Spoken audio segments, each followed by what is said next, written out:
Praise Lord. परमेश्वर चांगला आहे आणि त्याची दया नेहमीच आहे. देवाच्या लोकांना काही वेळ घेऊन आपण संपन्नतेविषयी ऐकणार आहोत. परमेश्वराची इच्छा आहे की त्याचे लोक संपन्न असावे, त्यांनी आर्थिक क्षेत्रामध्ये पुढं असावं, ही प्रभूची इच्छा आहे. आणि प्रभू आपल्याला ह्यासाठी संपन्न करू इच्छितोय जेणेकरून आपण देवाच्या राज्यामध्ये देऊ शकतो, जेणेकरून आपण आपल्या जीवनाचा आनंद घेऊ शकतो आणि सगळ्यात महत्त्वाचं की आपण गरिबांना आपण मदत करू शकतो. देवाच्या लोकांना परमेश्वर आपल्याला ह्या उद्देशानं संपन्न करतोय.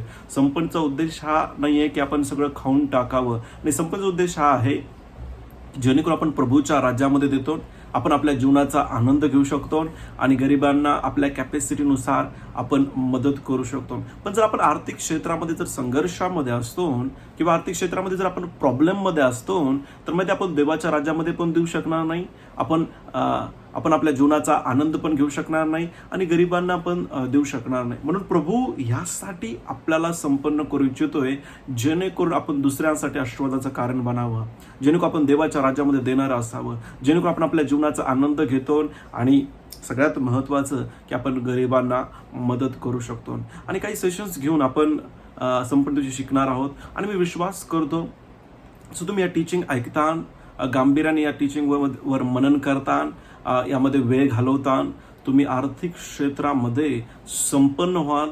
आज आपण शिकणार आहोत की समृद्ध मानसिकता विकसित करणं किंवा संपन्न मानसिकता विकसित करणं. एक विश्वासणारा जर आर्थिक क्षेत्रामध्ये संघर्ष करत आहे तो पैशाचा प्रॉब्लेम नाही आहे, तो त्याच्या मानसिकतेचा प्रॉब्लेम आहे. अनेक विश्वासणाऱ्यांची मानसिकता संपन्न नसल्यामुळं ते आर्थिक क्षेत्रामध्ये संघर्ष करतात. परंतु त्याच्या उलट जर आपली मानसिकता संपन्न झाली, जर आपलं मन संपन्न झालं आणि जर आपली मानसिकता समृद्ध बनली, संपन्न बनली, आपण आर्थिक क्षेत्रामध्ये पुढे जातो, आपण संपन्न असतो. आणि प्रभूची इच्छा आहे की त्याचा प्रत्येक लेकरू संपन्न असावं. अनेक विश्वासणारे विश्वास करतात की परमेश्वराची अशी इच्छा आहे की आरोग्य ही परमेश्वराची इच्छा आहे आणि माहित आहे ते खूप जास्त विश्वास करतात आरोग्याबाबत.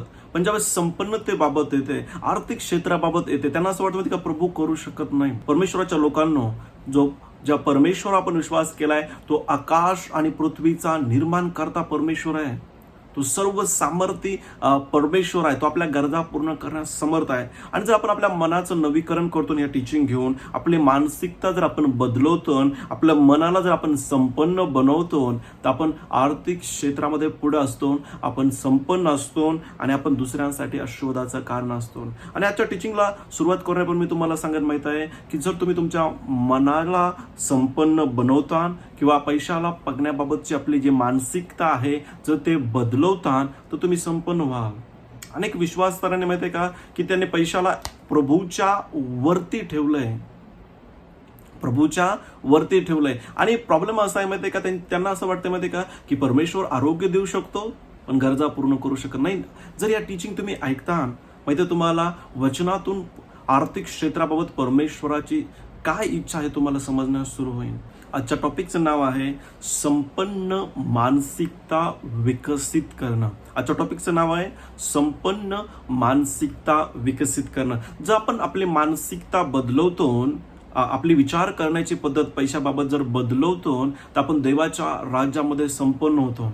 नेहमी लक्षात ठेवा देवाच्या लोकांनो, आपण परमेश्वराच्या राज्यामध्ये आहोत. आणि वचनामधले मत त्याचा 6 अध्याय 33 वचनामध्ये की जर आपण परमेश्वराचं राज्य कशा प्रकारे चालतं जर आपण हे शिकतो तर आपण संपन्न होतो. आणि परमेश्वराच्या राज्यात सर्व क्षेत्रांतील संपन्नता तुमच्या मनाच्या संपन्नतेवर अवलंबून असते. आपण प्रभूवर विश्वास ठेवलाय आणि आपला एक राजा आहे ज्याचं नाव प्रभू आहे. आणि प्रभूच्या राज्यामध्ये व्यवस्था का आपली सगळ्या क्षेत्रातली संपन्नता आपल्या मनाच्या संपन्नतेवर अवलंबून आहे.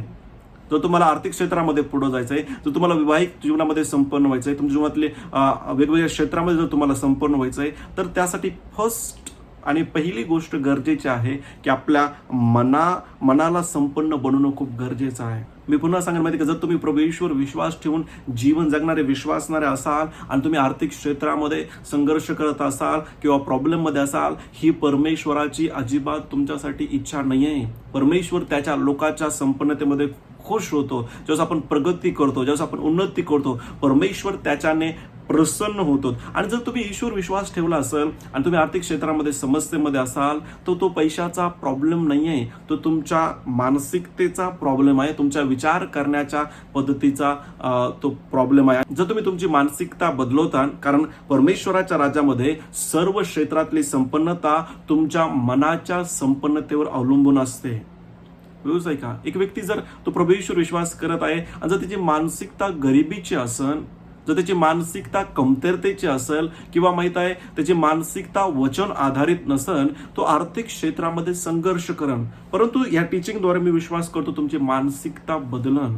मानसिकता शब्दाचा सोप्या भाषेमध्ये अर्थ आहे की तुम्ही कशा प्रकारे विचार करता, तुम्ही पैशाला कशा प्रकारे बघता, श्रीमंत व्यक्तीला कशा प्रकारे बघता, स्वतःला कशा प्रकारे बघता, गरीब व्यक्तीला कशा प्रकारे बघतात. अनेक लोक गरीब व्यक्तींना वेगळ्या प्रकारे बघतात, श्रीमंत व्यक्तीला वेगळ्या प्रकारे बघतात. कारण का माहितीये का, त्यांची मानसिकता तशी आहे. त्यांची मानसिकता माहिती का, श्रीमंत व्यक्ती आपल्याला मदत करू शकतो, गरीब बघून काय मिळेल. परंतु जर या टीचिंगमध्ये तुम्ही वेळ घालवता, जर तुम्ही या टीचिंगमध्ये वेळ घालवता, तुमची मानसिकता संपन्न होईल. आणि जसे तुमची मानसिकता संपन्न होईल, जसं तुमचा प्राण संपन्न होईल, तुम्ही हर एक क्षेत्रामध्ये संपन्न व्हाल. प्रभू येशू ख्रिस्ताकडे 5,000 लोक आले, 5,000 पुरुष आणि काही स्त्रिया, अजून काही स्त्रिया, काही लेकरं होते. आणि प्रभू येशूकडे फक्त 5 भाकरी आणि 2 मासे होते. आणि प्रभू त्यांना त्या शिष्यांना म्हणाला की ह्या लोकांना खाली बसवा, मी त्यांना जेवण देतो. विचार करा, ज्यावेळेस 5 भाकरी आणि 2 मासे आपल्या हातामध्ये असते, तर आपण म्हणत होते की या लोकांना जाऊ द्या. पण प्रभूची मानसिकता एवढी संपन्न होती. व्यवसाय का देवाच्या लोकांनो, प्रभू येशू ख्रिस्त ज्यावेळेस जगामध्ये होता, तो संपन्न व्यक्ती म्हणून जीवन जगला. बायबलमध्ये असलेले त्याच्यासोबत 12 शिष्य होते आणि त्यांची काळजी स्वतः प्रभू येशू घ्यायचा. प्रभू येशू त्याच्या सेवकाईद्वारे अनेक गरिबांना मदत करायचा. आणि म्हणून जर आपण प्रभूची मानसिकता बघितली की 5,000 लोक आहेत, काही स्त्रिया आहेत, अजून लेकरं आहेत, परंतु तो परमेश्वर पित्यावर विश्वास करत आहे की प्रभू पुरवल. या उदाहरणातून आपल्याला समजून माहिती का प्रभूची मानसिकता किती संपन्न होती, त्याचं मन किती संपन्न होतं. विश्वासणाऱ्यांनो, तुम्ही निर्णय करू शकतात की लाजर ज्यानं प्रभू येशूवर विश्वास ठेवला आणि तो स्वर्गामध्ये गेला, त्याचं पृथ्वीवरचं जीवन खूप हालाकीचं होतं, खूप संघर्षाचं होतं. वचनामधले माहिती आहे तो आजारी होता आणि तो श्रीमंत व्यक्तीच्या टेबलावर पडन तो ते खायचा. पण त्याने येशूवर विश्वास ठेवला, तो स्वर्गामध्ये गेला. आणि बायबल म्हणलं की अब्रामानं पण परमेश्वर पित्यावर विश्वास केला, प्रभू येशूवर विश्वास केला आणि तो स्वर्गामध्ये गेला. दोघं पण स्वर्गामध्ये गेले. परंतु एक व्यक्तीचं पृथ्वीवरचं जीवन खूप संघर्षानं भरलेलं होतं. आर्थिक क्षेत्रामध्ये तो खूप प्रॉब्लेम मध्ये होता. माहित आहे दोघांमध्ये फरक काय होता? अब्राम आणि लाजरमध्ये एकच फरक होता, माहिती का, त्यांच्या मानसिकतेचा. अब्रामाची मानसिकता संपन्नतेची होती, अब्रामाचं मन संपन्न होतं. आणि लाजराचं जे मन होतं किंवा त्याची मानसिकता गरिबीची होती. तो त्या श्रीमंत व्यक्तीला आपला स्रोत म्हणून बघायचा आणि अब्राम आपल्या पित्याला, स्वर्गीय पित्याला तो स्रोत म्हणून बघायचा. देवाच्या लोकांनो, तुमच्या संपन्नतेमध्ये तुमच्या मानसिकतेचा खूप मोठा रोल आहे. म्हणजे याचा अर्थ काय? एक व्यक्तीची जर मानसिकता संपन्न होणार नाही, तो आर्थिक क्षेत्रामध्ये संघर्ष करत राहील, तो कधी संपन्न होऊ शकणार नाही. विश्वासणारे संपन्न असणं खूप गरजेचं आहे, कारण आपण दुसऱ्यासाठी आशीर्वादाचं कारण बनायचंय. या शिक्षणाद्वारे मी विश्वास करतो तुमची मानसिकता बदलन आणि तुम्ही माहित आहे का, पैशाला बघण्याची, तुमची पैशाबाबत विचार करण्याची तुमची पद्धत बदलन. का? विश्वासणाऱ्यांनो, जर तुमची मानसिकता संपन्न नसेल तर तुमची संपन्नता मर्यादित असेल. पण एक विश्वासणार जर आपले मानसिकता तो बदलन, परमेश्वराच्या वचनातून परमेश्वराचे विचार घेईन, जर तो आपल्या मनाचं नवीकरण करण, आपली मानसिकता बदलन, तर तो संपन्न होईल. वाचू एक वचन, 3 योहान याचा 1 अध्याय आणि 2 वचन. त्या ठिकाणी असलेले, प्रिय बंधो, जसा तुझा आत्मा सुस्थित आहे तसे तुला सर्व गोष्टीत सुस्थितीत व आरोग्य असावे अशी मी प्रार्थना करतो. व्यवसाय का, आपल्याला आरोग्याची गरज आहे, त्याचसोबत आपण आर्थिक क्षेत्रामध्ये आणि आपल्या जीवनाच्या प्रत्येक क्षेत्रामध्ये आपण संपन्न असणं खूप गरजेचं आहे. जर आपण संपन्न नसतो, आपण दुसऱ्यांसाठी आशीर्वादाचं कारण बनवू शकणार नाही. विश्वासनं नेहमी लक्षात ठेवा, विश्वासू जीवन स्वार्थीपणे जगता येत नाही की माझी गरज पूर्ण होत आहे आणि मी माझ्या जीवनामध्ये दंग असेल. नाही, लक्षात घ्या, जर तुम्ही विश्वासणारे आहात तर तुम्ही दुसऱ्यांसाठी आशीर्वादाचं कारण असलं पाहिजे. इनफॅक्ट वचन सांगतं की एक विश्वासणारा जर त्याच्या कुटुंबाची काळजी घेत नाही तर तो अविश्वासणाऱ्यापेक्षा खराब आहे, जगातल्या लोकांपेक्षा खराब आहे. म्हणून आपण आर्थिक क्षेत्रामध्ये पुढे असणं गरजेचं आहे. आणि जर तुम्ही तुमची मानसिकता संपन्न होईल, तुम्ही प्रत्येक क्षेत्रामध्ये तुम्ही संपन्न होण्यास सुरू होता. आपली विचार करण्याची पद्धत बदला. मानसिकता बदलण्याचा अर्थ काय माहिती का, की आपण विचार करण्याची पद्धत बदलवतो. वाचू एक वचन, आणि हे वचन वाचण्यापूर्वी मला तुम्हाला सांगू द्या की आपण परमेश्वराच्या राज्यामध्ये जसं जसं आपलं वय वाढतं त्या प्रकारे आपण संपन्न होत नाही. आपण परमेश्वराच्या राज्यामध्ये परमेश्वराच्या वचनाच्या प्रगटीकरणाद्वारे संपन्न होतो. पुन्हा एकदा ऐका, आपण परमेश्वराच्या राज्यामध्ये आपल्या वयानं संपन्न होत नाही. माझं वय खूप जास्त आहे म्हणून मी संपूर्ण, माझं वय कमी आहे म्हणून मी संपूर्ण होणार नाही, असं नाहीये. जितकं आपल्याकडे वचनाचं प्रगटीकरण जास्त आहे तितके जास्त आपण संपन्न असतो. या टीचिंगद्वारे आपली मानसिकता बदलन, या टीचिंगद्वारे माहिती आहे आपलं मन संपन्न होईल. नेहमी लक्षात ठेवा, स्वतःला जर तुम्ही प्रभूवर विश्वास ठेवला कधी गरीब म्हणून बघू नका. तुम्ही संपन्न व्यक्ती आहात आणि वचनामधले ख्रिस्त येशूमध्ये तुम्ही धनवान आहात. वाचू एक वचन, रोमकरास पत्र 12 अध्याय आणि 2 वचन. रोमकरास पत्र 12 अध्याय आणि 2 वचन. तुम्ही संपन्न आहात. ज्या दिवशी तुम्ही प्रभूवर विश्वास ठेवला तुम्ही ख्रिस्त येशूमध्ये धनवान आहात. तुम्हाला गरिबीमध्ये राहण्याची गरज नाहीये. एक व्यक्ती जर आर्थिक क्षेत्रामध्ये जर संघर्ष करत आहे, एक विश्वासणारा जर तो आर्थिक क्षेत्रामध्ये संघर्ष करत आहे, एकच कारण आहे, त्याचं मन संपन्न झालं नाही, त्याची मानसिकता संपन्नतेची मानसिकता नाहीये. एक विश्वासणारा काहीतरी खरेदी करण्यासाठी जातो, त्याला त्या गोष्टीची गरज आहे आणि तो किंमत बघतो आणि तो घ्यायचं टाळतो. ऍक्च्युअल मध्ये काय माहितीये का, त्याची मानसिकता गरिबीची आहे. पण एक विश्वासणारा जर या टीचिंगला घेईन, तो या टीचिंगमध्ये वेळ घालवून त्याची मानसिकता संपन्न होईल. वाचूया रोमकरास पत्र 12 अध्याय 2 वचन. देवाची उत्तम, ग्रहणीय व परिपूर्ण इच्छा काय आहे हे तुम्ही समजून घ्यावे, म्हणून या युगाबरोबर समरूप होऊ नका. या जगाबरोबर जग ज्या प्रकारे विचार करतंय त्या प्रकारे आपण विचार करत नाही. ही जगाची मानसिकता आहे त्या प्रकारे आपली मानसिकता नसते. पुढे असले तर आपल्या मनाच्या नवीकरणाने स्वतःचे रूपांतर होऊ द्या. कशाद्वारे बदल कधी घडन, रूपांतर कधी होईल, ज्यावेळेस आपण आपल्या मनाचं नवीकरण करतो, ज्यावेळेस आपण आपली मानसिकता बदलवतो. आणि एक विश्वासणारा जोपर्यंत तो आपली मानसिकता बदलवणार नाही, आपली विचार करण्याची पद्धत बदलणार नाही, त्याचं जीवन आहे तसं राहीन, त्याचं आर्थिक क्षेत्र आहे तसं राहीन. जो तो पैशाला प्रभूच्या वरती ठेवत आहे आणि तो कष्ट करत आहे, येशूवर पण विश्वास ठेवत आहे, त्याची परिस्थिती बदलणार नाही. परिस्थिती बदलण्यासाठी काय करावं माहिती का, आपल्याला आपल्या मनाचं नवीकरण करून आपल्याला आपली मानसिकता बदलावी लागेल. पैशाला पैशाच्या ठिकाणी आपण ठेवतो आणि परमेश्वराला आपण परमेश्वराचं स्थान देतो. नेहमी लक्षात ठेवा, जोपर्यंत तुम्ही स्वतःला, इतर गोष्टींना, पैशाला, श्रीमंत व्यक्तीला, गरीबाला बघण्याचा आपला दृष्टिकोन बदलत नाही, तोपर्यंत आर्थिक क्षेत्रामध्ये तुम्ही संघर्ष करत राहा. काही लोक स्वतःला खूप गरीब म्हणून बघतात, काही लोक श्रीमंत व्यक्तीला त्यांचा स्रोत म्हणून बघतात. या गोष्टी बघण्याचा आपला दृष्टिकोन जर बदलणार नाही तर आपण आर्थिक क्षेत्रामध्ये संघर्ष करतो. परंतु या टीचिंग जर तुम्ही ऐकता गांभीर्यपूर्वक की प्रभू तुझ्या वचनातून मला शिकायचंय आर्थिक क्षेत्राबाबत, आज निर्णय करा. माहित आहे, आतापर्यंत आर्थिक क्षेत्रामध्ये संघर्ष केला, आजपर्यंत ते पुरेसं झालं. या टीचिंगमध्ये बसा आणि काय घडलं माहिती आहे का, या टीचिंगद्वारे तुमची मानसिकता बदलण्यास सुरू होईल. लूकाचा 22 अध्याय 35 वचन. त्या ठिकाणी असले, आणखी त्याने त्यांना म्हटले, येशूने त्याच्या शिष्यांना म्हटले, मी तुम्हाला पिशवी, झोळी व पायतणे घेतल्याशिवाय, पायतणे म्हणजे आपले चप्पल, सँडल, शूज घेतल्याशिवाय पाठवले, तेव्हा तुम्हाला काही उणे पडले काय?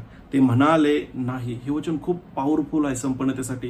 येशूने त्याच्या शिष्यांना पाठवलं, त्यांना एक बॅग दिली, एक झोळी दिली आणि एक चप्पल दिले. एक्स्ट्रा त्यांच्याजवळ काही नव्हतं आणि प्रभूनं त्यांना पाठवलं. आणि ज्यावेळेस ते परत आले, प्रभूनं त्यांना प्रश्न केला, ज्यावेळेस मी तुम्हाला पाठवलं तुम्हाला काही कमी पडलं का? ते म्हणाले, प्रभू आम्हाला काही कमी पडलं नाही. व्यवस्थित का, परमेश्वराच्या लोकांनो, हे वचन खूप पॉवरफुल आहे. ज्यावेळेस परमेश्वर आपल्याला पाठवतो त्यावेळेस परमेश्वर आपल्याला पुरवतो.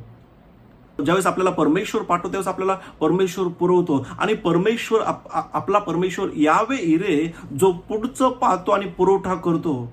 जेव्हा शिष्यांना प्रभूनं पाठवलं आणि ते त्यांची सेवेचं काम करून मागं आले, प्रभूनं प्रश्न केला, तुम्हाला काही कमी पडलंय का? ते म्हणाले, आम्हाला काहीच कमी पडलं नाही. आर्थिक क्षेत्रामध्ये आपण इथं असलो पाहिजे की आपल्याला काही कमी पडत नाही. पण ते कसं सुरू होईल? ज्यावेळेस आपली मानसिकता बदलणार. म्हणून पहिल्या पॉईंटमध्ये आपण शिकलो की परमेश्वराच्या राज्यामध्ये सर्व क्षेत्रातली संपन्नता तुमच्या मनाच्या संपन्नतेवर अवलंबून आहे. म्हणून आज आपण शिकवतोय माहिती का की संपन्न मानसिकता विकसित करणं खूप महत्वाचं आहे. संपन्न मानसिकता जर आपल्या मनाचं नवीकरण झालं नाही, आपण तेच विचार घेऊन जीवन जगत आहे, मी कष्ट करणार आहे, मी कमवणार आहे, मी घमंड करणार आहे, मी कष्ट करणार आहे, मी कमवणार आहे, घमंड करणार आहे. मला तुम्हाला सांगू द्या, आर्थिक क्षेत्रामधला संघर्ष संपणार नाही. पण जर आपण परमेश्वराच्या राज्याचे सिद्धांत लागू करतो, आपली मानसिकता जर आपण संपन्न करतो, जर आपलं मन आपण संपन्न करतो, आपल्या हर एक क्षेत्रामध्ये आपण संपन्न असतो. पुन्हा एकदा लूक 22:35 त्या ठिकाणी असलेले प्रभू म्हटला की मी तुम्हाला पाठवलं त्यावेळेस तुम्हाला काही कमी पडलंय का? शिष्य म्हणाले, प्रभू आम्हाला काही कमी पडलं नाही. प्रभूनं त्यांच्या गरजा पूर्ण केल्या, प्रभूनं त्यांची काळजी घेतली. वचनामधले इस्रायल लोकांना 40 वर्ष जंगलामध्ये त्यांनी पुरवठा केला. त्यांचे कपडे जीर्ण झाले नाही, त्यांच्या चपला होत्या, शूज होत्या, सँडल होत्या, त्या झिजल्या नाही. कारण का? परमेश्वरानं त्यांची काळजी घेतली. आणि जर आपण आपली मानसिकता बदलवतो, आपण जर संपन्न मानसिकता विकसित करतो, आपण प्रत्येक क्षेत्रामध्ये संपन्न. दुसरा पॉईंट आहे की प्रत्येक विश्वासणाऱ्याला येशूनं पाठवलं आहे. खूप महत्वाची गोष्ट आहे. प्रत्येक विश्वासणारा, फक्त पास्टरांना परमेश्वरानं नाही पाठवलं, प्रत्येक विश्वासणारा. ज्या दिवशी तुम्ही सुवार्तेवर विश्वास केला आणि तुम्ही तुमच्या जीवनावर घोषणा केली की येशू माझा प्रभू आहे, तुम्ही विश्वास केला येशू प्रभू तुमच्या पापासाठी क्रूसावर मारला गेला, त्याला पुरण्यात आलं, तिसरी तो मरणातून उठला आणि तुम्ही म्हणले की येशू माझा प्रभू आहे. ज्या दिवशी तुम्ही तसं बोलले, तुमचा नवा जन्म झाला, तुमच्या आत्म्याचा नवा जन्म झाला आणि प्रभूनं तुम्हाला वेगवेगळ्या फील्डमध्ये आपल्याला पाठवलंय. जसं मी सेवकाईमध्ये आहे, काही लोक बिझनेसमध्ये आहे, काही लोक शिक्षक म्हणून आहेत, काही लोक माहिती आहे का हॉस्पिटलमध्ये आहेत. हॉस्पिटलमध्ये म्हणजे त्या क्षेत्रामध्ये आहे, त्या ठिकाणी ते काम करत आहे. वेगवेगळ्या फील्डमध्ये आहोत. काहींचा स्वतःचा बिझनेस आहे, काहींचं स्वतःचं शॉप आहे, काही लोक शाळेमध्ये टीचर म्हणून आहे. तसं प्रभूनं आपल्याला वेगवेगळ्या फील्डमध्ये पाठवलं आहे. नेहमी लक्षात ठेवा की ज्या दिवशी आपला नवा जन्म झाला, प्रभूनं आपल्याला वेगवेगळ्या फील्डमध्ये पाठवलंय, त्याने आपल्याला टॅलेंट दिलंय, त्याने आपल्याला गिफ्ट दिले. आणि ज्यावेळेस तुमची मानसिकता ही होते की प्रभूनं मला पाठवलंय. बायबलमधले त्या शिष्यांना प्रभू म्हटला की मी ज्यावेळेस तुम्हाला पाठवलं, तुम्हाला काही कमी पडलं का? आणि माहित आहे, ज्यावेळेस त्यांना समजलं की आपल्याला पाठवणारा प्रभू आहे, ज्यावेळेस आपल्याला समजेल की आपल्याला पाठवणारा प्रभू आहे, आपली पण आर्थिक क्षेत्रामध्ये साक्ष असेल की प्रभू आम्हाला काही कमी पडत नाही. प्रभू आपल्याला वेगवेगळ्या क्षेत्रामध्ये पाठवतो. काही लोकांना बिझनेसमध्ये पाठवले, काही लोकांना शाळेमध्ये टीचर म्हणून पाठवले, काहीचं स्वतःचं शॉप आहे, काही वेगवेगळ्या, काही शेतकरी आहेत, माहित आहे, काही शाळेमध्ये आहे. आणि प्रभूनं आपल्याला त्या ठिकाणी पाठवलंय. आपण स्वतःहून त्या ठिकाणी आलो नाही आणि प्रभूनं आपल्याला पाठवल्यामुळं परमेश्वर आपली काळजी घेईन. परमेश्वर आपली काळजी घेईन. वाचू एक वचन, योहानाचा 20:21. त्या ठिकाणी असं लिहिलंय, येशू पुन्हा त्यांना म्हणाला, तुम्हाला शांती असो. जसं पित्याने मला पाठवलं आहे तसे मीही तुम्हाला पाठवतो. वचनामध्ये की प्रभूनं आपल्याला या जगामध्ये पाठवले. वेगवेगळ्या फील्डमध्ये, काही लोक मेडिकल फील्डमध्ये आहेत, काही लोक एज्युकेशन फील्डमध्ये आहेत, काहींचा स्वतःचा, काही लोक बिझनेस फील्डमध्ये आहे, काहींचं स्वतःचं दुकान आहे, काही लोक माहिती आहे शेतीच्या फील्डमध्ये. प्रभूनं पाठवले कशासाठी माहिती आहे का? जेणेकरून आपण प्रभूचा उद्देश त्या ठिकाणी पूर्ण करू. आणि जर प्रभूनं आपल्याला पाठवलंय, वचनामध्ये लिहिलंय की पित्यानं जसं मला पाठवलंय तसं मीही तुम्हाला पाठवतो. प्रभूनं आपल्याला पाठवलंय. ज्या शहरामध्ये तुम्ही राहत आहात, ज्या गावामध्ये तुम्ही राहत आहात, प्रभूनं तुम्हाला त्या ठिकाणी पाठवलंय. प्रभूनं तुम्हाला त्या ठिकाणी ठेवलंय. ज्या फील्डमध्ये तुम्ही आहात, ज्या क्षेत्रामध्ये तुम्ही आहात, ज्या बिझनेसमध्ये तुम्ही आहात, ज्या शाळेमध्ये तुम्ही शिकवत आहात, किंवा तुम्ही स्वतः त्या ठिकाणी माहित आहे एक विद्यार्थी आहात, किंवा तुमचं स्वतःचं शॉप आहे, किंवा तुमचं स्वतःचं बिझनेस आहे, प्रभूनं तुम्हाला पाठवलंय. आणि जर प्रभूनं तुम्हाला पाठवलंय, लूक 22:35 नुसार प्रभू तुमच्या गरजा पूर्ण करण. आणि तुमची साक्ष असेल की प्रभू ज्यावेळेस तू आम्हाला पाठवलं, आम्हाला काही कमी पडलं नाही. बायबलमध्ये लिहिलंय, परमेश्वरानं मोशेला पाठवलं इस्रायल लोकांना मिस्र लोकांच्या गुलामगिरीतून बाहेर काढण्यासाठी, आणि प्रभूनं पाठवल्यामुळं परमेश्वरानं त्याच्या गरजा पूर्ण केल्या. दानिएलला राजकारणामध्ये पाठवलं, योसेफाला परमेश्वरानं पंतप्रधान बनवलं. परमेश्वरानं ज्या ज्या व्यक्तींना पाठवलं, परमेश्वरानं त्यांच्यासाठी पुरवठा केला. म्हणून या जीवन जगत असताना जर तुम्ही प्रभू ईश्वर विश्वास ठेवला, तुम्हाला ही गोष्ट माहिती पाहिजे की जर तुम्ही ईश्वर विश्वास ठेवलाय, प्रभूनं तुम्हाला त्या ठिकाणी पाठवले. जे काम तुम्ही करत आहात, प्रभूनं त्या ठिकाणी पाठवलंय, जेणेकरून आपण परमेश्वराचा उद्देश पूर्ण करतो. तिसरा पॉइंट खूप महत्वाचा आहे, जो पाठवतो तोच पुरवेल. पुन्हा एकदा, जो पाठवतो तोच पुरवतो किंवा तोच पुरवेल. व्यवस्थित काय, जसं माहित आहे, काही लोक सैन्यामध्ये असतात, भारत आपल्या राष्ट्राच्या सैन्यामध्ये आहेत, काही आर्मीमध्ये आहेत. ज्यावेळेस माहित आहे सरकार त्यांना देशाची रक्षण करण्यासाठी पाठवतो किंवा युद्धासाठी पाठवतो, ज्यावेळेस भारत सरकार त्यांना पाठवतो ज्या ज्या गोष्टीची त्यांना गरज आहे, मग ते शस्त्राची गरज असन, खाण्याची गरज असन, बाकीच्या युद्धामध्ये ज्या गोष्टी असतात त्या सगळ्या गोष्टींची गरज असन, माहित आहे ते स्वतः नाही आणत. ते ज्या सरकारनं त्यांना पाठवलंय त्यांची जबाबदारी आहे की त्यांना पुरवण्याची. आणि तुम्हाला आणि मला विश्वास नाही, तुम्हाला आणि मला परमेश्वराने या जगामध्ये वेगवेगळ्या फील्डमध्ये पाठवलंय. ज्यावेळेस आपल्याला हे माहित आहे की प्रभूनं आपल्याला पाठवले त्या फील्डमध्ये, व्यवस्थित आहे का, त्यावेळेस आपली मानसिकता बदलन. काही लोक काम का करतात, काही लोकांना विचारलं तुम्ही हे काम का करता, ते म्हणतात फक्त माझा पैशाचा उद्देश आहे, मला पैसा मिळेल, मी माझ्या कुटुंबाला चालवण. आणि माहित आहे, जर आपली अशी मानसिकता असेल, एक विश्वासणारा फक्त पैशासाठी जर काम करत असेल, तर व्यवस्थित आहे का, तर जीवनामध्ये आर्थिक क्षेत्रामधला संघर्ष कधी नष्ट होणार नाही. प्रभूनं तुम्हाला पाठवले. इव्हन जरी तुम्ही शेतकरी असाल किंवा तुम्ही शेतामध्ये काम करणारे, माहित आहे का, कामगार असतान, शेतमजूर असतान, प्रभूनं तुम्हाला त्या ठिकाणी पाठवलंय. तुम्ही स्वतःहून नाही गेलात, परमेश्वरानं तुम्हाला पाठवलंय. आणि जर तुम्हाला माहिती नसेल, व्यवसाय का, तुम्ही पूर्णपणे पैशासाठी जीवन जगता की मला किती फायदा आहे, मला किती मिळेल. जर तुम्हाला माहिती नाही की परमेश्वरानं तुम्हाला पाठवलंय, जर तुम्हाला माहिती नाही परमेश्वरानं जर तुम्हाला पाठवलं तर परमेश्वर तुम्हाला पुरवून, जर तुम्हाला माहिती नसेल तर तुम्ही पैशाच्या मागं पळतान. तुमची मानसिकता पैशाची मानसिकता होईल, तुमची मानसिकता कमवण्याची मानसिकता होईल, तुमची मानसिकता, तुमच्या डोक्यामध्ये एकच विचार असेल की माझ्या गरजा कशा पूर्ण होतील, कुठून मला मिळेल. पण एक विश्वासणारा जर त्याला माहित आहे की प्रभूनं त्याला पाठवलंय, आणि जर प्रभूनं त्याला पाठवले तर प्रभू त्याला पुरवण, प्रभू त्याला पुरवून. जर ही आपली मानसिकता असन, व्यवस्थित का, आणि आपण ज्या ठिकाणी आपल्याला प्रभून ठेवले, आपण ते विश्वास योग्यतेने काम करतो, पण पैशासाठी काम करत नाही, प्रभूनं आपल्याला त्या ठिकाणी ठेवलंय. व्यवस्थित की या सृष्टीचा मालक परमेश्वर आहे, त्यानं आपल्याला वेगवेगळ्या ठिकाणी ठेवलंय, तो या सृष्टीला चालवतो. मी अनेक वेळा उदाहरण दिलं, माहित आहे व्यवस्थित का, की माहिती आहे जे सलूनमध्ये काम करतात, ऍक्च्युली प्रभूनं ते त्यांना गिफ्ट दिलंय, कपडे शिवतात, प्रभूनं त्यांना त्या ठिकाणी ठेवलंय आणि प्रभूनं पाठवलंय त्यांना.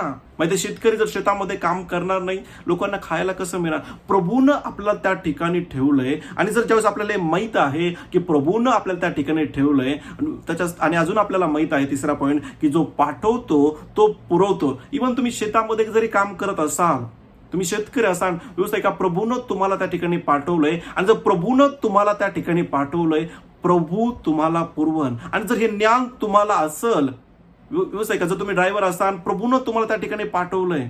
आणि जर या मानसिकतेने ज्यावेळेस तुम्ही काम करता की प्रभूनं मला पाठवलंय, प्रभू मला पुरवण, मला पैशाच्या मागे पळण्याची गरज नाही, प्रभूचं काम मला त्या ठिकाणी करायचंय, प्रभूचं राज्य मला त्या ठिकाणी वाढवायचंय, या मानसिकतेने ज्यावेळेस तुम्ही काम करता, तुम्ही तुमच्या शेतामध्ये संपन्न होता, तुम्ही तुमच्या आर्थिक क्षेत्रामध्ये संपन्न होता, तुम्ही तुमच्या प्रत्येक क्षेत्रामध्ये संपन्न व्हाल.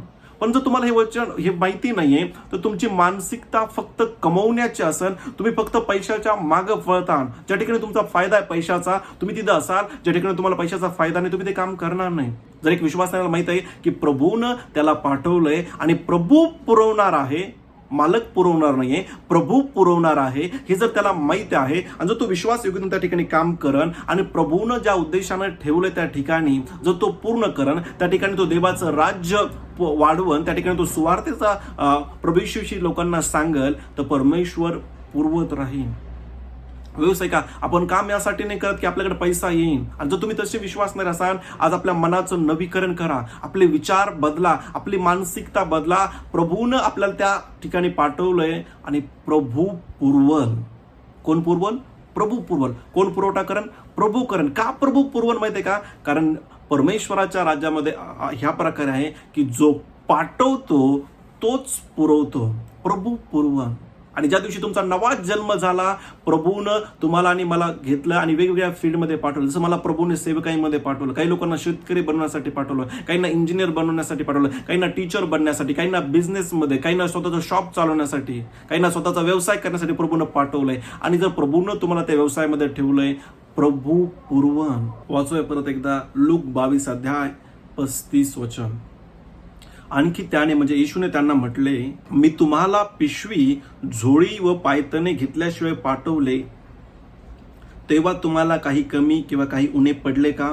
ते म्हणाले नाही. जस्ट प्रभूनं त्याच्या शिष्यांना पाठवलं आणि प्रभूनं प्रश्न केला की तुम्हाला काही कमी पडलं का? ते म्हणाले आम्हाला काही कमी पडलं नाही. का त्यांना कमी पडलं नाही? कारण प्रभूनं त्यांना पाठवलं. आणि देवाच्या लोकांना आपण दुसऱ्या पॉईंटमध्ये आपण शिकलो की ज्या दिवशी आपला नवा जन्म झाला, प्रभूनं आपल्याला वेगवेगळ्या फील्डमध्ये पाठवलंय. आणि तिसऱ्या पॉईंटमध्ये आपण शिकत आहोत जे खूप महत्वाचं आहे की ज्यांना प्रभू पाठवतो, प्रभू पुरवतो. आणि पाठवणं फक्त सेवकाई बाबत नाही की मला जसं सेवकाईमध्ये पाठवलं, प्रभू वेगवेगळ्या ठिकाणी आपल्याला पाठवतो. शिक्षक बनण्यासाठी, बिझनेस करण्यासाठी, विद्यार्थी बनण्यासाठी, बिझनेसमॅन बनण्यासाठी, स्वतःचं शॉप चालवण्यासाठी, शेती करण्यासाठी, शेतमजूर बनण्यासाठी, ड्रायव्हर बनण्यासाठी प्रभू आपल्याला त्या फील्डमध्ये पाठवतो. आणि प्रभू ज्या दिवशी आपला नवा जन्म झाला, प्रभूनं आपल्याला वेगवेगळ्या फील्डमध्ये पाठवलं. आणि जर प्रभूनं पाठवलंय तर प्रभू आपल्याला पुरवठा करण. परमेश्वर आपल्याला पुरवण. आपल्याला पैशाच्या मागे पळण्याची गरज नाहीये. प्रभूनं जे आपल्याला काम दिलंय किंवा प्रभूनं ज्या ठिकाणी आपल्याला पाठवलंय ते आपण जर विश्वास योग्यतेनं करतो, प्रभू आपल्याला आर्थिक क्षेत्रामध्ये पुढे घेऊन जाईल. आणि जर तुम्हाला हे माहिती असेल तर तुम्ही पैशाच्या मागे पळणार नाही. तुम्ही त्या गोष्टीच्या मागे असता की मी प्रभूनं मला जे काम दिलंय ते किती चांगल्या प्रकारे मी पूर्ण करू शकाल, ह्या मानसिकतेमध्ये तुम्ही असता. परंतु तुम्हाला माहिती नसेल, तुम्ही फक्त पैशाच्या मागे पळता की पैसा कसा मिळेल, मला माझा फायदा कधी होईल. नेहमी लक्षात ठेवा, प्रभूनं त्याच्या शिष्याला पाठवलं आणि प्रभूनच पुरवलं. तुम्हाला आणि मला प्रभूने वेगवेगळ्या क्षेत्रामध्ये पाठवलंय, वेगवेगळ्या फील्डमध्ये पाठवलंय आणि प्रभू पुरवण. आणि तुमची आणि माझी साक्षी त्या शिष्यांसारखे असन. प्रभू आपल्याला विचारन, ज्यावेळेस मी तुम्हाला पाठवलं तुम्हाला काही कमी पडलंय का? आपण उत्तर देऊन, नाही प्रभू, तू आम्हाला पाठवलंय, आम्ही तुझा उद्देश पूर्ण करत आहोत, आम्ही तुझं राज्य त्या ठिकाणी वाढवत आहोत. आणि आपण म्हणतो प्रभू आम्हाला काही कमी पडलं नाही. चौथा पॉईंट, का प्रभूनं आपल्याला पाठवलंय? चौथा पॉईंट खूप महत्वाचा आहे. प्रभू येशूने आपल्याला कशासाठी पाठवलंय? त्या फील्डमध्ये जर तुम्ही शिक्षक आहात, प्रभूनं तुम्हाला त्या शाळेमध्ये का पाठवलंय? जर तुम्ही बिझनेसमध्ये आहात, तुम्हाला माहिती पाहिजे प्रभूनं तुम्हाला बिझनेस क्षेत्रामध्ये का पाठवलंय. जर तुम्ही शेतकरी आहात, तुम्हाला माहिती पाहिजे प्रभूनं तुम्हाला शेती करण्यासाठी का पाठवलंय. जर मी परमेश्वर दास आहे, मला माहिती पाहिजे प्रभूनं मला सेवकाईमध्ये का पाठवलंय. चौथा पॉईंट, येशूनं तुम्हाला त्याचे काम पूर्ण करण्यासाठी पाठवलंय. जर तुम्ही ड्रायव्हर फील्डमध्ये आहात, तुम्ही शेतकरी आहात, तुम्ही टीचर आहात किंवा विद्यार्थी आहात किंवा बिझनेसमन आहात किंवा शॉपमध्ये आहात किंवा तुम्ही शेतमजूर आहात, प्रभूनं तुम्हाला त्या ठिकाणी कशासाठी पाठवलं माहिती आहे का? प्रभूनं तुम्हाला त्या ठिकाणी त्याचे काम पूर्ण करण्यासाठी पाठवलंय. नेहमी लक्षात ठेवा विश्वासणाऱ्यांनो, जर तुम्हाला माहित आहे की प्रभूनं तुम्हाला पाठवलंय, प्रभूनं जर तुम्हाला पाठवलंय तर प्रभू तुम्हाला पुरवण, हे जर तुम्हाला माहित आहे आणि प्रभूनं तुम्हाला त्याचं काम पूर्ण करण्यासाठी जर पाठवलंय तर तुम्ही पैशाच्या मागे पळणार नाही. तुम्ही म्हणता म्हणजे तुमची मानसिकता प्रभूनं दिलेलं काम पूर्ण करण्याची असेल.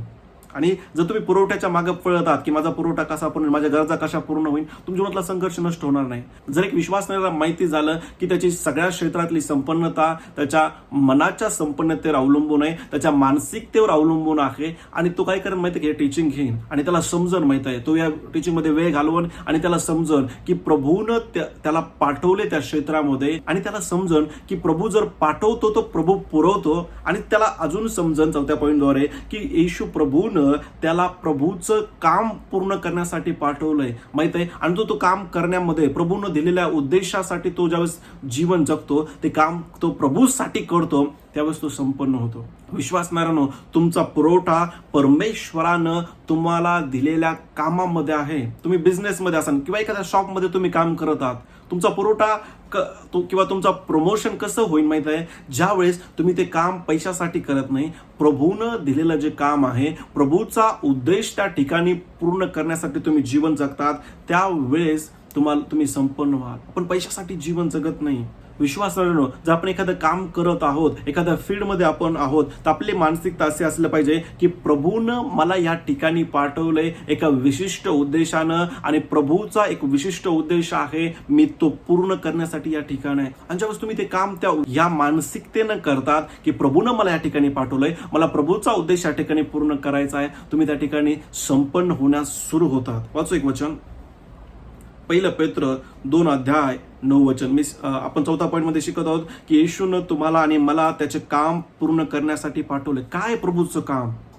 काही एक व्यक्ती म्हणजे पास्टर मी शेतामध्ये काम करत आहे, काय परमेश्वरचा उद्देश आहे शेतामध्ये? एक व्यक्ती म्हणजे मी शेतमजूर आहे, माझ्यासोबत मी शेतामध्ये काम करतो, माझ्यासोबत 10 लोक असतात, शेतामध्ये प्रभूचा काय उद्देश असेल?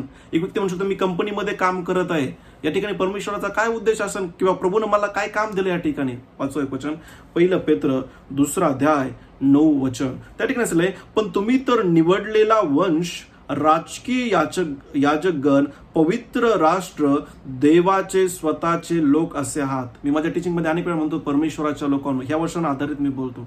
आपण परमेश्वराचे लोक आहोत. प्रभूनं आपल्याला निवडलंय, प्रभूनं आपल्याला पाठवलंय, आणि प्रभूनं आपल्याला पाठवलंय एका विशिष्ट उद्देशानं, एक विशिष्ट काम देऊन त्यानं आपल्याला पाठवलंय. पुढे वाचूया, यासाठी की ज्याने तुम्हाला अंधकारातून काढून आपल्या अद्भुत प्रकाशात पाचारण केले, त्याचे गुण तुम्ही प्रसिद्ध करावेत.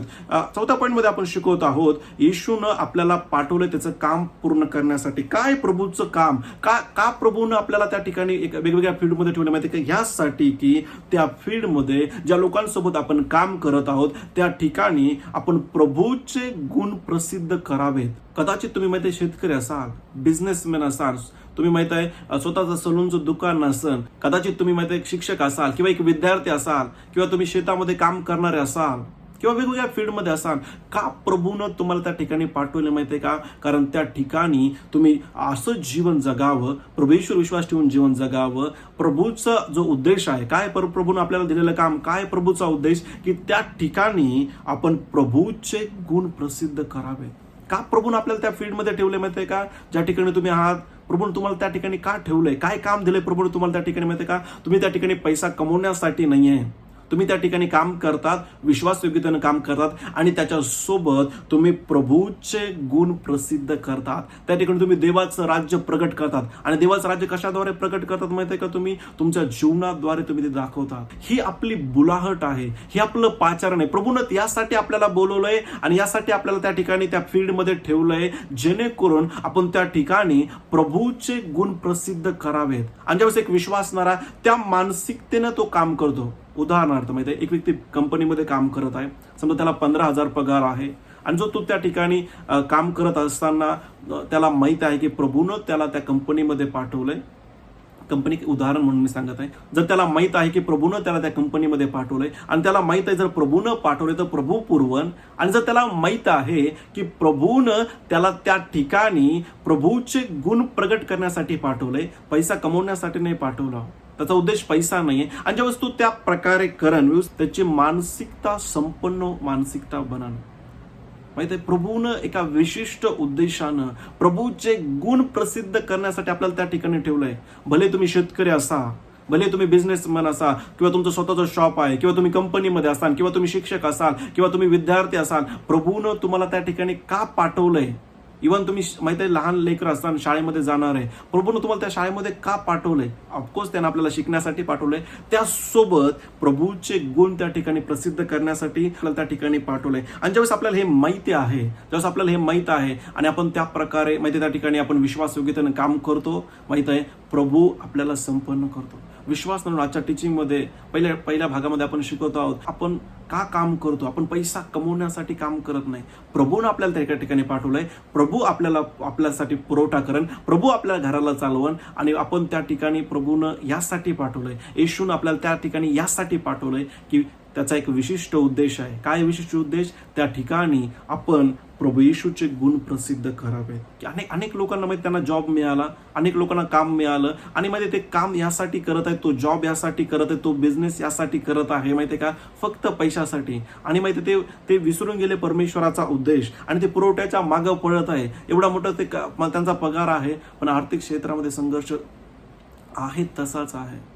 पण एक विश्वासणारा, जर त्याला माहित आहे की प्रभूनं त्याला त्या फील्डमध्ये पाठवलंय, ते काम प्रभूनं त्याला दिलंय, आणि जर त्याला माहित आहे की ज्याला प्रभू पाठवतो त्याला प्रभू पुरवतो, आणि जर तो प्रभूच्या उद्देशासाठी त्या ठिकाणी काम करन, प्रभूचा गुण त्या ठिकाणी प्रगट करन, तर तो संपन्न म्हणून विश्वासानं आपण पैशासाठी काम करत नाही. प्रभूनं आपल्याला पाठवलं त्या ठिकाणी प्रभूच्या उद्देशासाठी आपण विश्वासयोग्यतेनं त्या ठिकाणी काम करतो, आणि प्रभू आपल्याला आर्थिक क्षेत्रामध्ये पुढे घेऊन जातो. मी थांबण्यापूर्वी पुन्हा मी तुम्हाला सांगेन, तुमच्या प्रत्येक क्षेत्रातली संपन्नता तुमच्या मानसिकतेवर अवलंबून आहे.